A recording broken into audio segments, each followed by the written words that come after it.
Oi pessoal, tudo bem? Eu sou a Liazinha e este é o canal Liazinha Lê Livros e nós estamos aqui para fazer a leitura do capítulo 4 das Sétimas Moradas.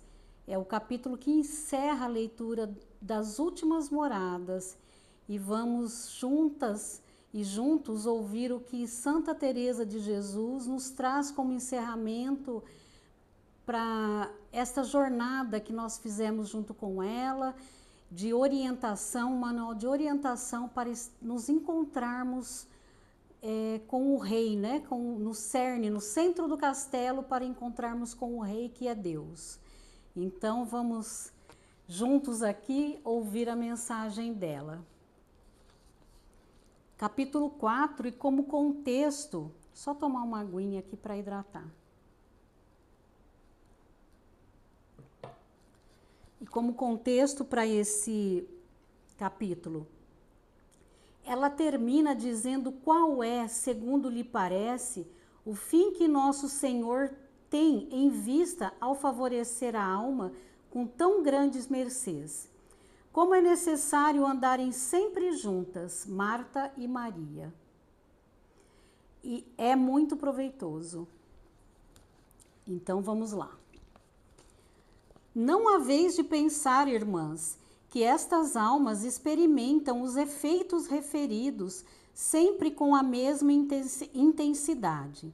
Não é assim. Emprego a palavra ordinariamente. Sempre que me lembro, de fato, algumas vezes, Nosso Senhor as deixa entregues ao seu natural.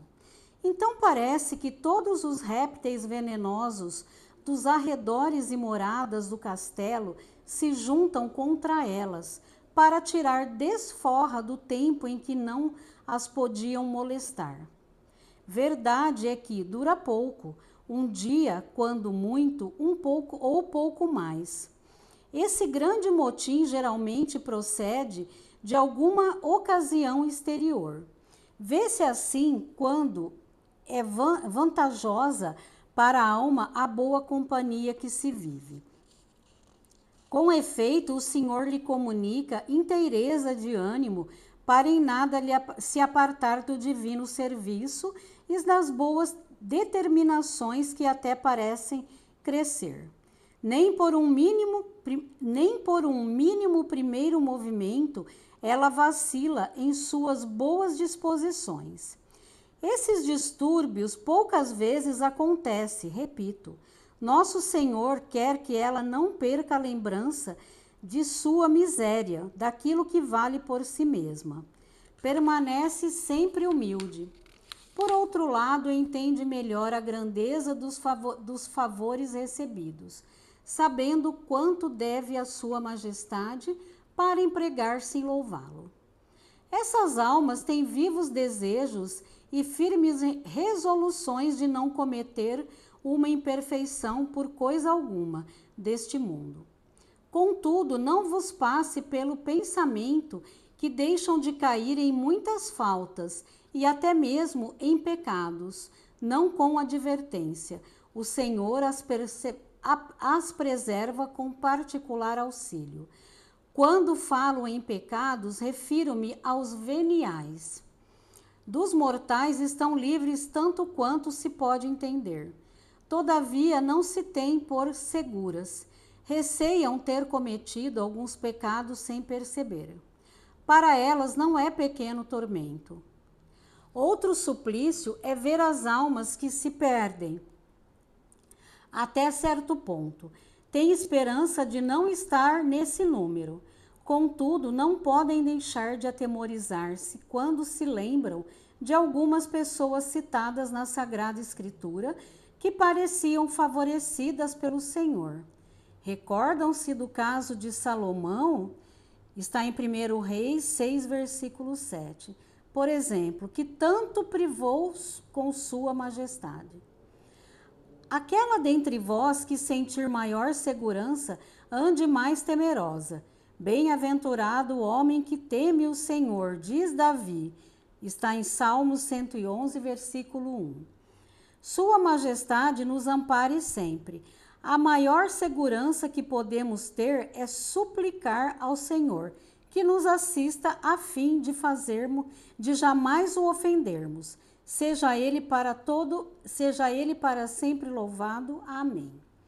Será bom, irmãs, dizer-vos o motivo pelo qual o Senhor concede tantas graças neste mundo. Se prestardes atenção, já tereis compreendido em vista dos efeitos que produzem. Contudo, quero tornar a dizer, para que algumas dentre vós não pensem que é só com o intuito de acariciar estas almas. Seria um grave erro. Sua Majestade não nos pode fazer favor maior neste mundo que nos dar uma vida como a vida de seu filho tão amado. Tenho por certo que a finalidade destas mercês é precisamente fortalecer nossa fraqueza, a fim de nos imitarmos no muito padecer. Vimos sempre que os mais chegados a Cristo, nosso Senhor, foram os que passaram pelos maiores sofrimentos. Consideremos quanto sofreu sua gloriosa mãe, também os gloriosos apóstolos. Como pensais que São Paulo teve força para aguentar tão grandes tribulações? Por ele podemos avaliar quais os efeitos da contemplação divina e das visões. Visões que verdadeiramente procedem de nosso Senhor, não sendo produtos da imaginação ou dos enganos do demônio. Depois de receber as graças, porventura o apóstolo se escondeu com elas para fruir em segredo aquelas delícias, sem se ocupar em outra coisa? Como sabeis, São Paulo não teve um dia de descanso, ao que podemos entender. Tampouco devia descansar de noite, era então que ganhava o que havia de comer. Aqui é de acordo com 1 Tessalonicenses 2, versículo 9. Com licença.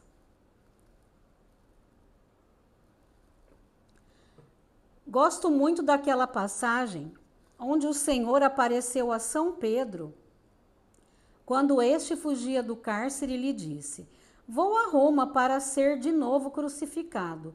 Nunca rezamos o ofício.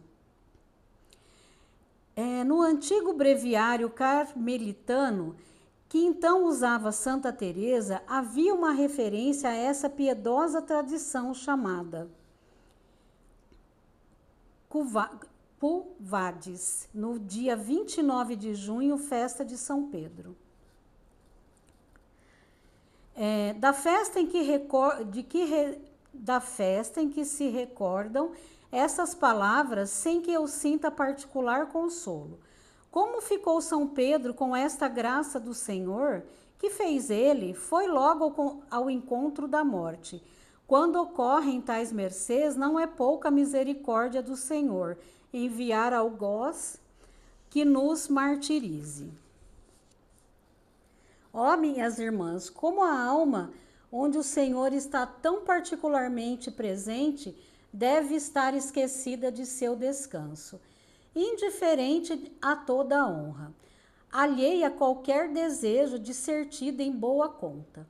Estando muito com ele como deve ser, pouco se lembra de si, só pensa em como há de contentá-los mais, em que circunstâncias e por que meios mostrará o amor que tem. A oração serve para chegar aqui, filhas minhas. Eis a finalidade deste matrimônio espiritual, que deles nasçam obras, sempre obras. É verdade, é verdadeira prova de ser graça e mercê feita por Deus, como já vos disse. Com efeito, pouco adianta estar profundamente recolhida na solidão, fazendo atos de virtude e afetos a nosso Senhor, propondo e prometendo executar maravilhas em seu serviço. Tudo isso pouco adianta se, ao sair dali, apresentando-se uma ocasião, faço justamente o contrário. Digo mal ao afirmar que pouco adianta. Todo o tempo que se passa com Deus é de muito proveito.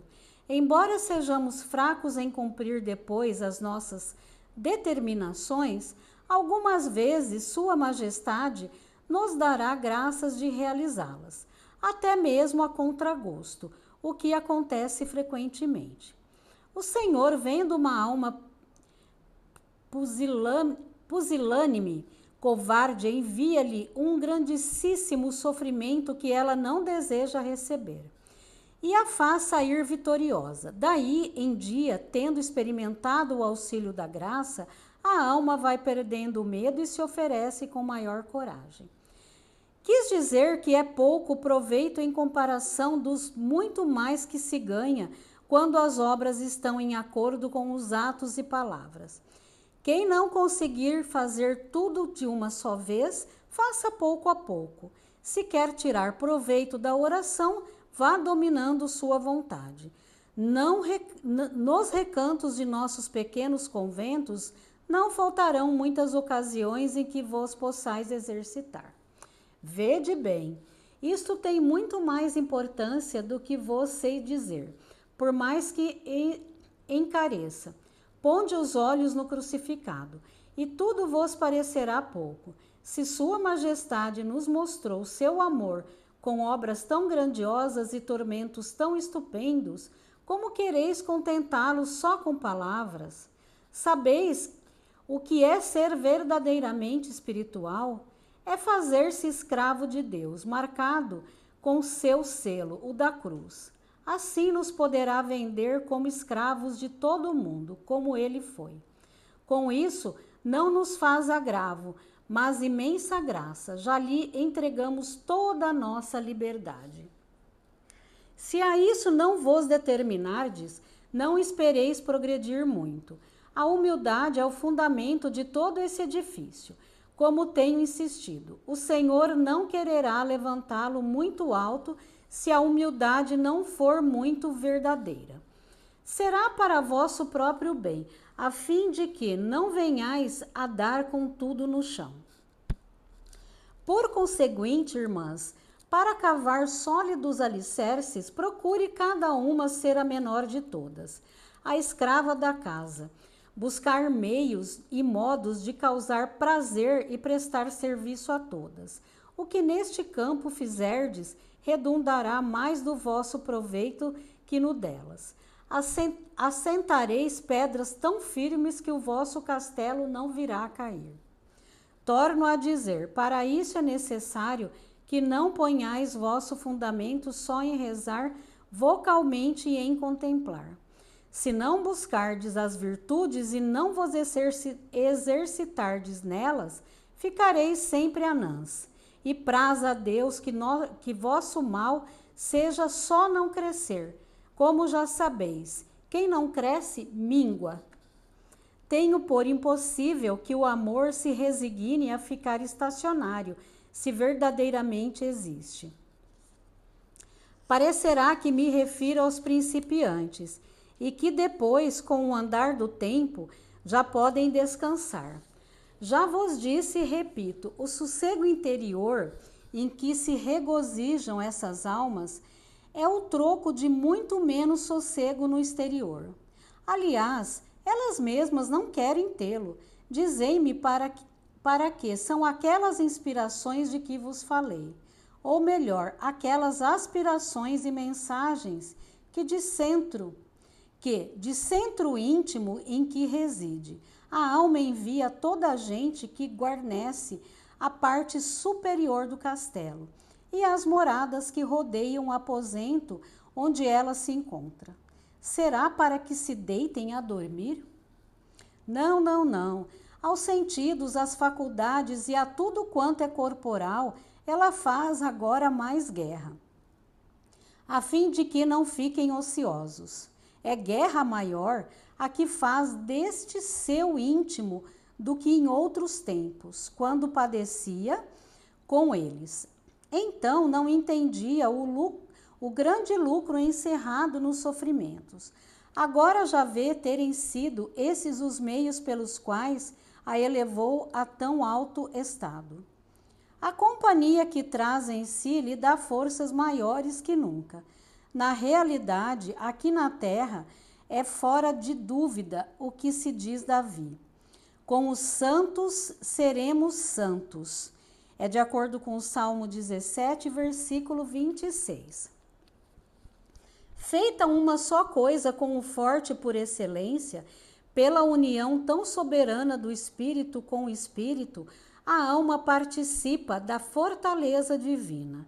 Assim compreendemos como os santos foram fortes nos padecimentos e na morte. Com o vigor adquirido nesta união, é muito certo que a alma acode a toda a guarnição do castelo, também ao próprio corpo, que muitas vezes parece não lhe servir mais do obstáculo. As energias acumuladas pela alma ao beber o vinho nesta adega, onde o esposo a introduziu para não deixar sair, influem sobre a fraqueza humana, fortalecem o corpo, como acontece com o alimento que, recebido só no estômago, robustece a cabeça e todos os outros membros. O corpo tem triste sorte enquanto vive. Por muito que trabalhe, tudo lhe parece nada diante da força interior muito maior com que a alma lhe faz guerra. Deve ter sido essa a origem das grandes penitências que fizeram muitos santos, em especial a gloriosa Madalena, criada sempre com todo o conforto, igualmente daquela fome que o nosso pai Elias teve da honra do seu Deus. De acordo com 1 Reis 19, versículo 10.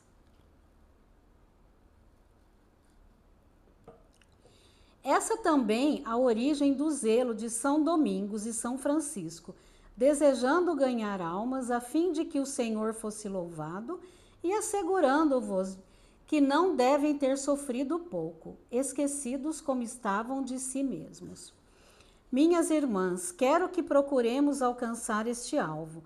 Desejemos e pratiquemos a oração, não a fim de nos satisfazer, mas para termos essa força no serviço de Deus. Não sigamos caminho não trilhado, pois nos perderemos no melhor do tempo. E seria estranha novidade pretendermos alcançar graças de Deus por estrada diferente da que ele e todos os seus santos seguiram. Nem nos passe tal ideia pela cabeça. Crede-me, Marta e Maria sempre hão de andar juntas, a fim de hospedar o Senhor. É preciso trazê-lo a todo instante consigo e não o receber mal, deixando-o sem alimento. Como Maria lhe daria a refeição, sempre assentada a seus pés, e sua irmã não a ajudasse? O alimento para o Senhor é que, por todos os modos, a nosso alcance, ganhemos almas que se salvem e eternamente louvem a Deus.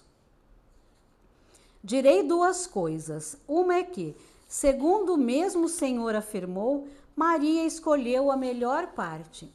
Tinha feito o ofício de Marta, quando serviu o Senhor, lavando-lhe os pés e enxugando-os com seus cabelos. São as citações de Lucas 10:42 e Lucas 7, de 37 a 38. E pensais que terá sido pouca mortificação para uma senhora de sua condição?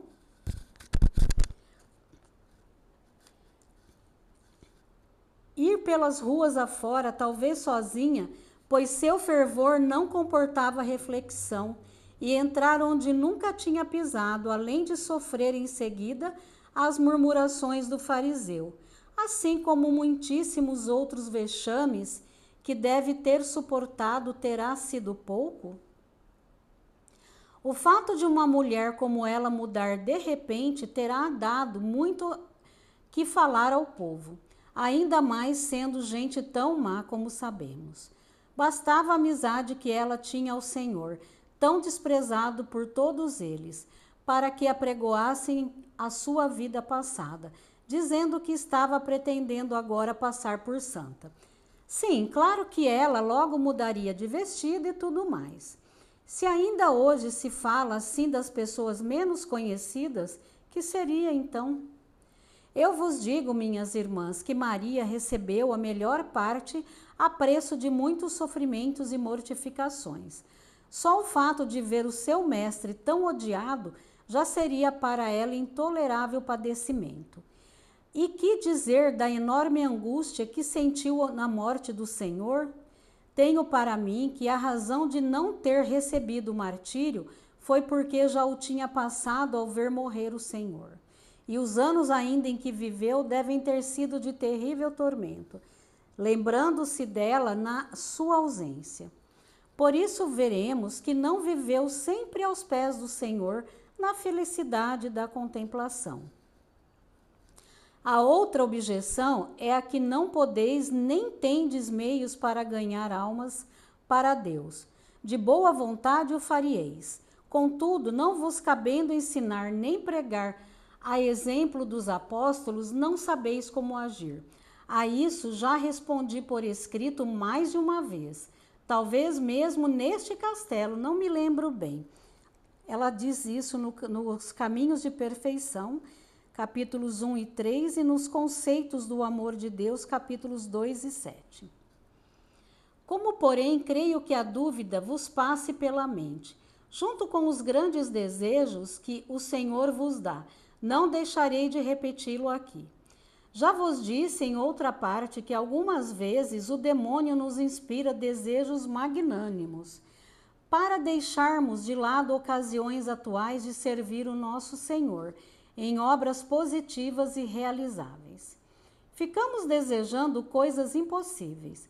Muito fareis com a vossa oração, não há dúvida. Contudo, já não falo nisso. Só vos digo uma coisa: não queirais ajudar a todo mundo. Contentai-vos em ajudar aqueles que estão em vossa companhia. A vossa obrigação para com eles é maior. Desse modo, a vossa obra será tanto mais meritória. Julgais pequeno lucro abrasá-los todos com o fogo de vossa grande humildade. Mortificação, diligência em servir as irmãs, caridade sincera para com elas e amor de Deus? Ou se, com as demais virtudes, os encheis de estímulo? Não é pequeno, mas grandíssimo proveito e muito agradável serviço prestado ao Senhor.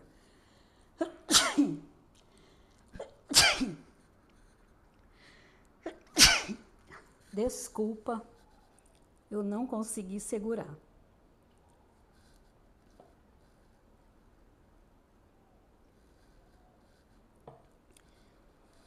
Vendo que realizais as obras a vosso alcance, sua majestade entenderá que farieis muito mais se pudesseis. Assim vos dará o prêmio, como se lhe tivesseis ganho muitas almas. Direis que não é converter almas, porque todas aqui são boas e virtuosas. Que tendeis vós com isso? Que vos importa? Quando melhores e mais perfeitas, tanto mais seus louvores serão agradáveis ao Senhor. Na mesma proporção, tanto mais as suas orações serão de proveito para os próximos. Enfim, minhas irmãs, concluo com este pensamento: não construamos torres sem alicerces firmes. O Senhor não olha tanto a magnificência das obras. Olha mais o amor com que são feitas. Se realizarmos o que está a nosso alcance, o que depende de nós, Sua Majestade fará com que o continuemos realizando cada dia mais e melhor. Não nos cansemos logo. No breve tempo desta vida, que talvez dure menos do que pensamos, ofereçamos interior e exteriormente ao Senhor o sacrifício que estiver em nossas mãos. Sua Majestade o juntará com a oblação que de si mesmo faz ao Pai na cruz. Por todos nós, assim lhe conferirá o valor merecido por nosso amor. nossa boa vontade, ainda que as obras sejam pequeninas. E por fim, praz a sua majestade, irmãs e filhas minhas, que nos vejamos todas em seu reino, onde para sempre o louvaremos. Dê-me a graça de fazer também em um pouco do que vos ensino. Isto lhe suplico pelos méritos de seu Filho, que vive e reina para sempre, sem fim. Amém. Asseguro-vos de que escrevo com bastante confusão, assim vos rogo pelo mesmo Senhor, não vos esqueçais dessa pobre miserável em vossas orações. E nós encerramos aqui a leitura das sete moradas, onde nós já trouxemos que isso é um manual para bem orar e bem contemplar a Deus e nos encontrarmos com Deus.